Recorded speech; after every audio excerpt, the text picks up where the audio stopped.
So you've got right-wing America acting like this is the best thing that's ever happened. You've got liberal America acting like the federal government in the United States is being shredded. And I think the truth is somewhere in between. So I wanted to go through some of these. Some of them are pretty horrific. Some of them don't seem to be nearly as awful as everybody's making it out to be.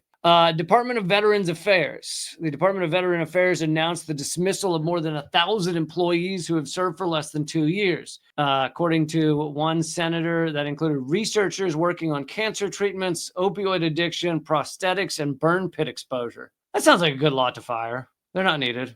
Don't need to worry about, figuring out how to deal with veterans who faced burn pit exposure. Support our troops. But this is also what happens when you just paint with such a ridiculously broad brush. They're just firing people. None of Trump, Musk, none of them are looking into like what these people actually do. Well, it's not like they'd care if they did. That's what I mean, yeah, because they don't care. Education department, which is a department they want to gut. To be fair, I don't think there's anything to report there. Right. So here's some of the nuance I was talking about. Is tracking the progress of American children important? Yes.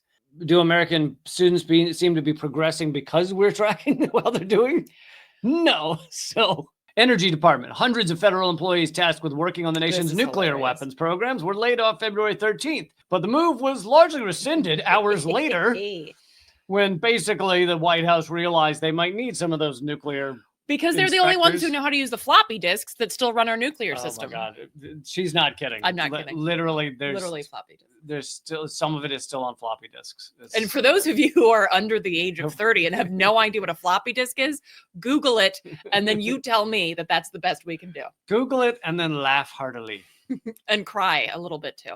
Officials with the CDC were told they're losing 1,300 probationary employees. Probationary sounds like, those were the bad ones, right? No, it just means they were there for like less than 2 years is all it means. Probation has definitely, because of the prison state, has a negative ring to it. And that 1,300 is 1/10 of the agency's workforce. Is everything the CDC does good? No, but there are some positive things it does. It does generally make it less likely that you're going to eat tainted meat.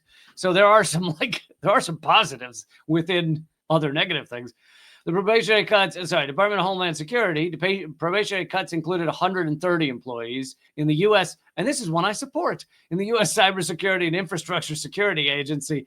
Fudge the DHS. And I don't want them to have their cybersecurity team. I'm sure their cybersecurity team of DHS is basically just assassinating your rights. So IRS will lay off thousands of probationary workers in the middle of tax season. I'm a fan of that.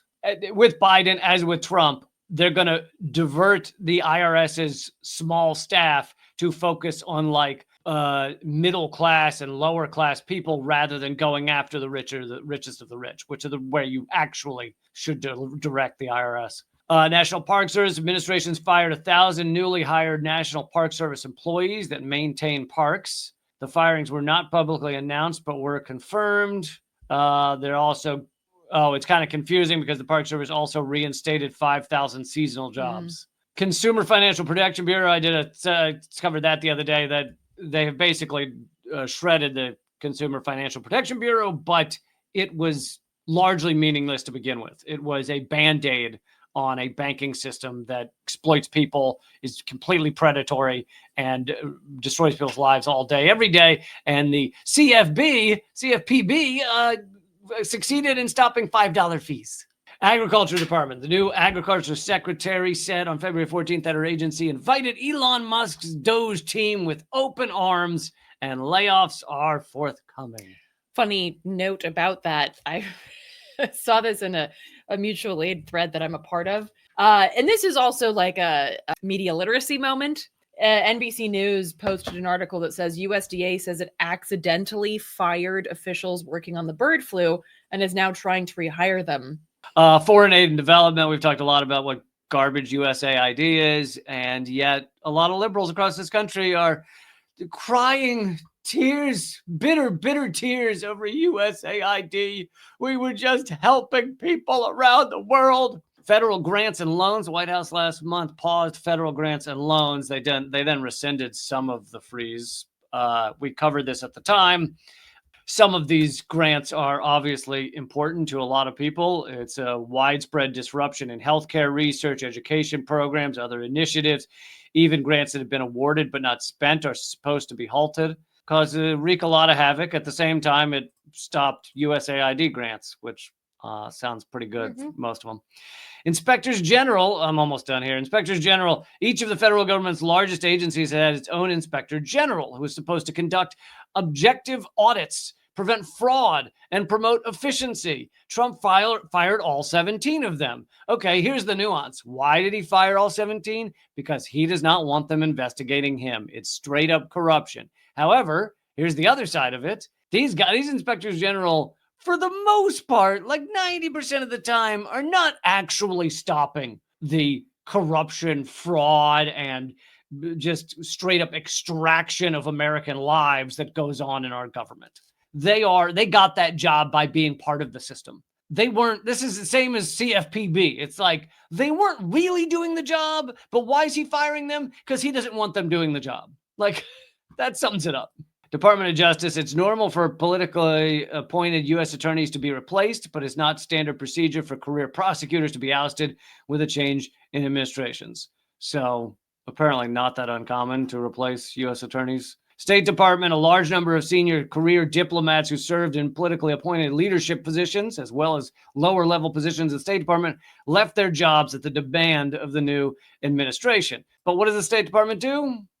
Wages war around the world. That's basically what it does. When was the last time the State Department helped a country just to help them? Like, not in order to find some way that the U.S. could exploit them or extract resources from them. Well, and of course, the U.S. could end world hunger and solve like the lack of potable drinking water and all of these things. It could do that like in a day. So if aid was really the goal, if support and humanitarian efforts were really the aim, that shit could happen in less than the time it takes to do this podcast. Yep. So I hope that helps clarify some of the nuance in this. And it really is, like, if you watch the way people are covering this, it is hair on fire for liberal America. And I'm talking specifically about these Doge firings. There's other things Trump is doing that are absolutely corrupt, possibly illegal. It's hair on fire for liberal America. It is jumping up and down for joy in right-wing America.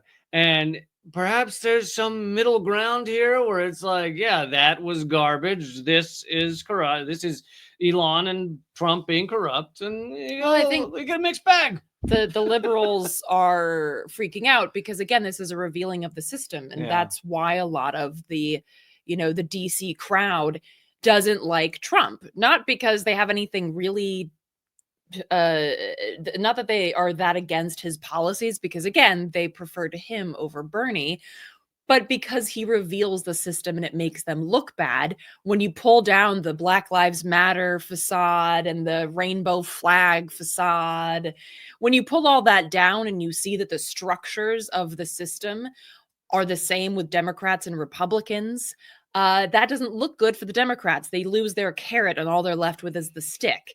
So it doesn't make them look good. And that's why they don't like Trump. They don't really have a problem with his policy, as is evidenced by several points and collaborations between the Democrats and the Republicans, both in closed doors and in open sessions.